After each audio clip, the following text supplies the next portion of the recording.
अस्सलाम वालेकुम, welcome to my channel learn with Ayesha. आज का लेसन पूरा होने तक मैं आपको एश्योर करवाती हूँ कि आप फ्यूचर परफेक्ट टेंस सीख चुके होंगे। ठीक है, इसका मतलब है कि आज हम फ्यूचर परफेक्ट टेंस उर्दू में डिस्कस करेंगे। तो चलिए सबसे पहले देखते हैं फ्यूचर परफेक्ट टेंस है क्या। फ्यूचर परफेक्ट टेंस किसी भी ऐसे एक्शन को इंडिकेट करता है जो कि किसी स्पेसिफिक टाइम में फ्यूचर में होना हो। ठीक है, इसकी एग्जाम्पल देखते हैं। He will have worked hard for his exams। अब देखते हैं जी फ्यूचर परफेक्ट टेंस की उर्दू में पहचान। फिक्रे के आखिर में चुकी होगी, चुके होंगे, चुका होगा, लिया होगा, दिया होगा वगैरह आता है। मैं सबक याद कर चुका हूँगा, तुमने दूध नहीं पिया होगा। क्या आलिया स्कूल जा चुकी होगी। ये कुछ एग्जांपल्स हैं उर्दू में फ्यूचर परफेक्ट टेंस की। मेकिंग क्या होगी, subject plus helping verb. Helping verb है जी हमारे पास विल हैव और shall have plus verb plus object at the end sign of period. इतना तो मैं उम्मीद करती हूँ मेरे प्रीवियस लेसन्स देखने के बाद आपको अंदाजा हो गया होगा कि हैज और हैव के साथ हम वर्ब की कौन सी फॉर्म यूज करते हैं। हैज और हैव के साथ हमेशा हम वर्ब की थर्ड फॉर्म यूज करते हैं और उस थर्ड फॉर्म को कहते हैं पास्ट पार्टिसिपल। ठीक हो गया। अब एक बार मेकिंग दोबारा से रिकॉल कर लेते हैं। सब्जेक्ट प्लस विल हैव और shall have according to the subject plus verb, which form of verb, third form of verb plus object यानी जिन पे काम किया गया हो। और सब्जेक्ट क्या होता है, काम करने वाला सब्जेक्ट और ऑब्जेक्ट जिस पे काम किया गया हो। ठीक हो गया। और at the end sign of period. ठीक है, अब हम देखेंगे विल हैव किस सब्जेक्ट के साथ यूज किया जाएगा और शैल हैव किस सब्जेक्ट के साथ यूज किया जाएगा। So let's see. अब सरप्राइज तो नहीं होगा कि ये तो हम प्रीवियस लेसन पर आ गए। तो जनाब लास्ट टाइम हमने विल हैव और शैल हैव का यूजेज इंग्लिश में देखा था, क्योंकि वो इंग्लिश में हम फ्यूचर परफेक्ट टेंस को एक्सप्लेन कर रहे थे। आज हम उर्दू में भी डिस्कस कर लेंगे। ट्रेडिशनल रूल ये है फ्यूचर टेंस का कि आप शैल हैव यूज करते हो फर्स्ट पर्सन प्रोनाउन के साथ, मींस आई एंड वी के साथ।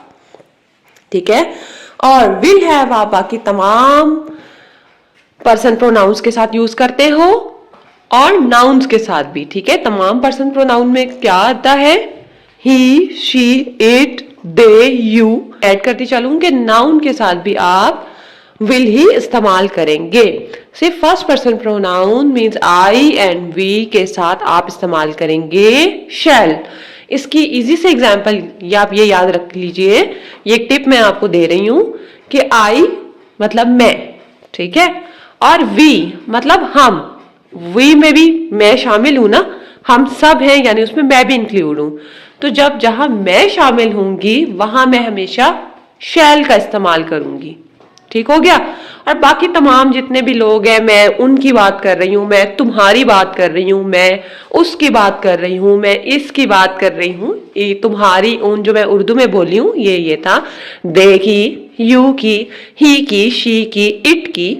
जब मैं इनकी बातें करूंगी तो मैं क्या इस्तेमाल करूंगी, विल।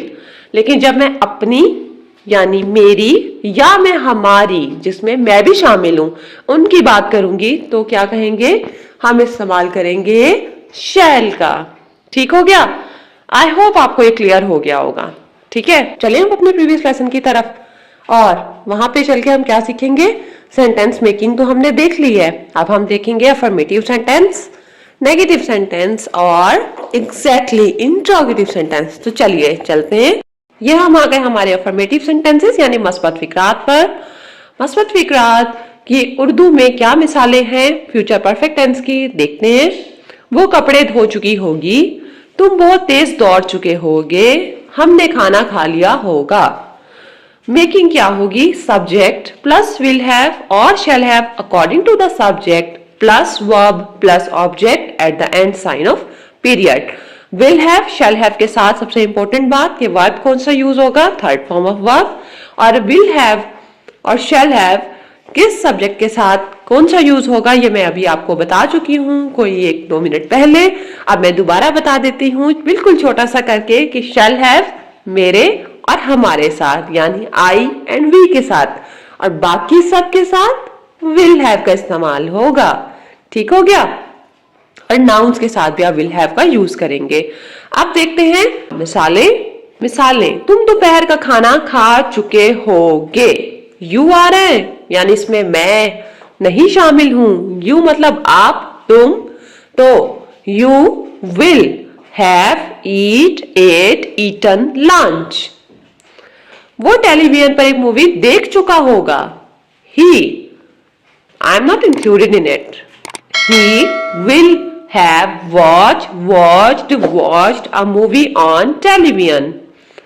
अहमद हुजूम से खिताब कर चुका होगा। Ahmad will have addressed the crowd. मैं सबक पढ़ा चुकी होंगी। I, और I के साथ हम डिफरेंट हेल्पिंग वर्ब यूज करेंगे और वो हेल्पिंग वर्ब है shall. I shall have taught a lesson at the end sign of period. और यहां मैं आपको एक इंपॉर्टेंट बात बताती चलूं कि किसी भी परफेक्ट टेंस में एक्सेल करने के लिए सबसे ज्यादा जरूरी है कि आपको फॉर्म्स ऑफ वर्ब बहुत अच्छे से याद होनी चाहिए। और हाँ, याद आया, मेरे इस लेसन को अपने फ्रेंड्स एंड फैमिली के साथ शेयर तो कर दिया है ना? नहीं किया तो फिर अभी कर दीजिए। और अगर आप चैनल पर नए हैं तो I am waiting for you to subscribe to my channel. Negative sentences, मनफी फिक्रात, यानी इसमें सबसे इंपॉर्टेंट बात यह है कि यहां पर नहीं का इस्तेमाल होगा। अली ने तुमसे बात नहीं की होगी। वो चाय नहीं बना चुकी होगी। मैं अंग्रेजी में बात नहीं कर चुकी हूंगी। ठीक हो गया। मेकिंग क्या होगी? Subject plus will not have. आपने नॉट का एडिशन किया विल के बाद। क्यों? क्योंकि आप नहीं का इस्तेमाल कर रहे हैं उर्दू सेंटेंसेस में। और shall not have according to the subject plus verb third form plus object at the end sign of period. बहुत इजी बात। वर्ब की कौन सी फॉर्म? हैज हैव आ रहा है तो थर्ड फॉर्म ऑफ वर्ब, जिसे पास्ट पार्टिसिपल भी कहते हैं। और विल नॉट किस सब्जेक्ट के साथ? तमाम पर्सन प्रोनाउंस के साथ will have except I and we. ठीक हो गया। चलिए फिर इसकी मिसालें देखते हैं। उसने किताब नहीं पढ़ी होगी। ही will not have read a book. मैं कपड़े नहीं धो चुकी होंगी। आई आ रहा है तो हम क्या इस्तेमाल करेंगे? shall. I shall not have washed the clothes. हम पतंग नहीं उड़ा चुके होंगे। We shall not have flown a kite. Remember, don't forget to learn the forms of verb. Okay, so let's see the interrogative sentences, यानी सवालिया फिक्रात। इनमें सवाल पूछा गया होगा।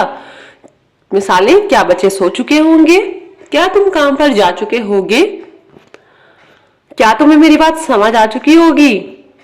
मेकिंग क्या आ रहा है? तो मतलब आपने हेल्पिंग वर्ब को बाहर ले आना है। विल और shall plus subject plus have plus third form of verb because we are using have plus object at the end question mark means mark of interrogation. तो देखते हैं एग्जाम्पल्स। क्या वो वक्त जाया कर चुका होगा?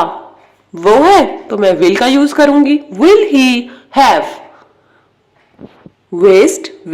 wasted the time at the end question mark. क्या वो मैच जीत चुके होंगे? will they have won the match. क्या तुम मुझे सुन चुके होगे? तुम्हें will you have listen to me. क्या मैं गीत गा चुकी होंगी? shall I have sung a song? sang sung. So that's it. Don't forget to give me the feedback. And if you are new here, subscribe to my channel. Click the bell icon as well.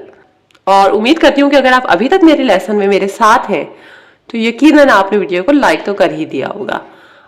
Rap up time. Future perfect tense क्या है? उर्दू में पहचान देखी, चुका होगा, चुके होगे, दिया होगा, लिया होगा, आएगा। Use of will have, shall have देखा। शैल हैव आई वी के साथ, बाकी सब के साथ विल हैव लगा देना है। पास्ट पार्टिसिपल वर्ब की थर्ड फॉर्म यूज होगी क्योंकि हैव आ रहा है। मेकिंग क्या थी? याद होगी। Subject will have, shall have, verb plus object. Quite easy. और examples? ठीक हो गया? That's it for today. See you soon inshallah with another lesson. Till then, Allah Hafiz.